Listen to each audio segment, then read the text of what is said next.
Hello my dear students, आज हम math for 8 की क्लास में लीनियर इक्वेशंस को डिस्कस करेंगे। लीनियर इक्वेशंस बेसिकली ये दो टर्म से मिलकर बना है, लीनियर एंड इक्वेशंस। इक्वेशन वो होती है जिसमें इक्वल का साइन है, और लीनियर मीन्स ऐसी इक्वेशन जिसमें एक वेरिएबल हो। एक वेरिएबल मतलब जैसे x हो या y हो। तो अगर हम यहाँ इक्वेशन लिखते हैं, suppose that 2x plus 4 is equal to 9 या 4x plus 4 equal to 5x, तो आप देख सकते हैं इन दोनों इक्वेशंस में एक ही वेरिएबल है, दैट इज x। इसके अपोजिट अगर हम एक ये इक्वेशन लिखें 2x plus y is equal to 9 and x minus y is equal to 10, तो ये दोनों जो इक्वेशंस हैं ये लीनियर इक्वेशन तो हैं, लेकिन लीनियर ये भी है, लेकिन linear equation in one variable. समझ आया बच्चों? ये है linear equation of one variable और ये है linear equation of two variable. इसमें देखिए कितने वेरिएबल हैं, टू वेरिएबल। इसमें जो वेरिएबल हैं वो है आपके टू, और इसमें वेरिएबल कितने हैं, वन। तो एट्थ में जो हमें सीखना है, एट्थ क्लास में जो हमें सीखना है वो है linear equation of one variable. अब प्रश्न उठता है कि इन्हें हम लीनियर क्यों कहते हैं। इन्हें हम लीनियर इसलिए कहते हैं कि अगर हम एक ग्राफ पर इसे प्रोजेक्ट करें तो एक स्ट्रेट लाइन हमें मिलती है। तो इसको भी अगर ग्राफ पर प्रोजेक्ट करेंगे तो एक स्ट्रेट लाइन मिलेगी, इसे भी ग्राफ पर प्रोजेक्ट करेंगे तो एक स्ट्रेट लाइन मिलेगी, इसीलिए इसको बोलते हैं लीनियर इक्वेशन। आई होप ये चीज़ आपको समझ में आई होगी।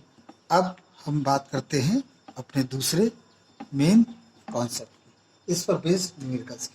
तो उससे पहले कुछ रूल्स हैं उनको हम जान लेते हैं। जैसे अगर कहीं किसी क्वेश्चन में इस प्रकार से लिखा हो a/b c/d, तो आप इसको क्रॉस मल्टीप्लाई कर देंगे। क्रॉस मल्टीप्लाई करने का मतलब है AD इंटू BC, ऐसे लिखा जा सकता है। नंबर 2, अगर कहीं ये लिखा है a/b c/d प्लस 1 लिखा है, तो आप क्रॉस मल्टीप्लाई यहाँ नहीं कर सकते। तो उसके लिए क्रॉस मल्टीप्लाई करने के लिए ज़रूरी है कि इधर भी रेशियो होना चाहिए और इधर भी रेशियो होना चाहिए। आप देख सकते हैं लेफ्ट हैंड साइड में तो रेशियो है, लेकिन राइट हैंड साइड में रेशियो नहीं है, c प्लस डी प्लस 1। तो कहने का मतलब है लेफ्ट हैंड साइड में भी एक टर्म होना चाहिए और राइट हैंड साइड में भी एक ही टर्म होना चाहिए। तो उसके लिए हम करते क्या हैं, यहाँ पर हम एलसीएम ले लेते हैं c प्लस डी और फिर हम इसे सॉल्व करते हैं। तो कहने का मतलब सिर्फ इतना है कि हम इस सिचुएशन में डायरेक्ट क्रॉस मल्टीप्लाई नहीं कर सकते। रूल नंबर 3 की अगर हम बात करें तो इसमें हम ये जानते हैं कि कोई भी, जैसे मान लीजिए a plus B is equal to D है, अगर मैं b को राइट हैंड साइड में भेजूं तो वो माइनस साइन का हो जाता है। अगर मैं d को लेफ्ट हैंड साइड में ले आऊँ, यहाँ से d को लेफ्ट हैंड साइड में ले जाऊँ तो साइन पलट जाते हैं। पलटने का मतलब सिर्फ इतना है कि जो प्लस है दूसरे इक्वल के दूसरी साइड में जाने पर वो माइनस हो जाता है, जो माइनस है दूसरी साइड में जाने पर वो प्लस हो जाता है। जैसे 2a minus B plus B is equal to 6, तो हम लिख सकते हैं 2a is equal to 6 minus B. तो ये चीज़ बताती है कि जो लेफ्ट हैंड साइड में है दूसरी तरफ जाने पर उसका साइन रिवर्स हो जाता है। ये आपको हमेशा याद रखना है। सबसे पहला, अगर दो चीज़ें रेशियो के फॉर्म में हैं, लेफ्ट हैंड साइड में भी रेशियो है राइट हैंड साइड में भी रेशियो है, तो हम उन्हें क्रॉस मल्टीप्लाई कर देते हैं। लेकिन अगर किसी साइड में रेशियो ना हो के बीच में दो टर्म होंगे, दो टर्म है, जैसे यहाँ पर एक और सेकंड दो टर्म है, तो उसको हम पहले वन टर्म में बदलते हैं, तब हम क्रॉस मल्टीप्लाई करते हैं। किसी भी इक्वेशन में लेफ्ट हैंड साइड से राइट हैंड साइड में अगर किसी वेरिएबल या नंबर को ले जाते हैं, या राइट हैंड साइड से लेफ्ट हैंड साइड में किसी वेरिएबल या नंबर को लाते हैं, तो उसका साइन पलट जाता है, रिवर्स हो जाता है, जैसा हमने यहाँ एग्जाम्पल आपको बताया। और एक और छोटा सा मतलब कॉन्सेप्ट है, जैसे लिखा है 2x plus 4 is equal to suppose that 6 लिखा है, तो जो चीज़ इधर इनटू में होती है उस साइड में जाने पर वो डिवाइड में होती है, ये याद रखना। और साइन कभी नहीं बदलता है, साइन तभी बदलेगा जब कोई चीज़ लेफ्ट हैंड साइड में प्लस या माइनस में होगी। इसी में हम एक दूसरा फॉर्म देखें तो जैसे यहाँ लिखा है 2x इज इक्वल टू 7 और मैंने कहा x इक्वल टू बताओ, तो आप लिखोगे 7/2, और ये चीज़ ऐसे ही लिखी जाती है। माइनस कभी भी डिनोमिनेटर में नहीं आता है, तो माइनस हमेशा न्यूमरेटर में लिख दिया जाता है।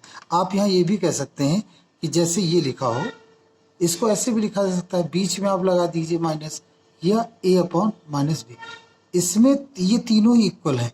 इसमें जो सबसे ज़्यादा पॉपुलर है वो ये है कि हम बीच में लगाते हैं। बीच में का मतलब ये है कि ये असल में न्यूमरेटर पर ही साइन लगा हुआ है।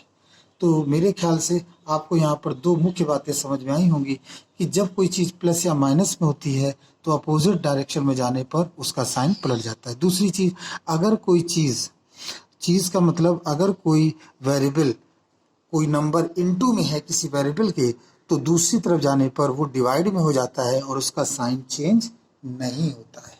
ये चीज़ आपको याद कर लेनी है। ठीक है बच्चों, तो आइए इस पर बेस कुछ क्वेश्चन करते हैं।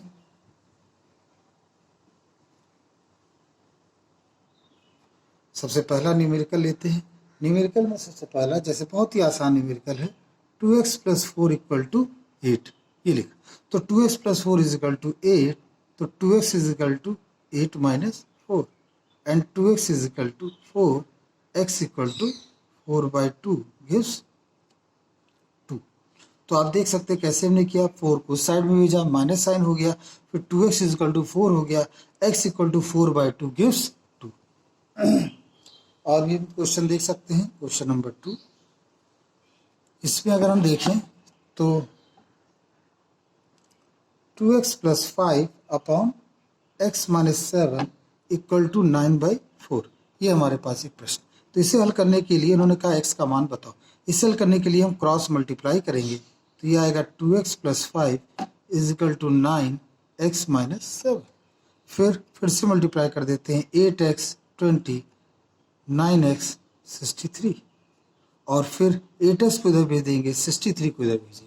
ये आप चाहो तो 9x को इधर ला सकते हो, उससे कोई फर्क नहीं। तो 8x को हमने इधर भेजा, 63 को इधर भेजेंगे, तो 20 + 63 हो गया, और 9x ये है, ये 8x इधर चला जाएगा, तो ये माइनस में हो गया। अब इसे हम सॉल्व कर लें तो ये 3 आएगा, 8 हो गया, और ये आपका x। इसको हम ऐसे भी लिख सकते हैं, x = 8। अब आप कहेंगे सर इसको तो इधर लाए हैं, इसको इधर लाए हैं, तो साइन नहीं बदला। जब एक टाइम पे दोनों ही नंबर एक्सचेंज होते हैं तो साइन नहीं बदला जाता है।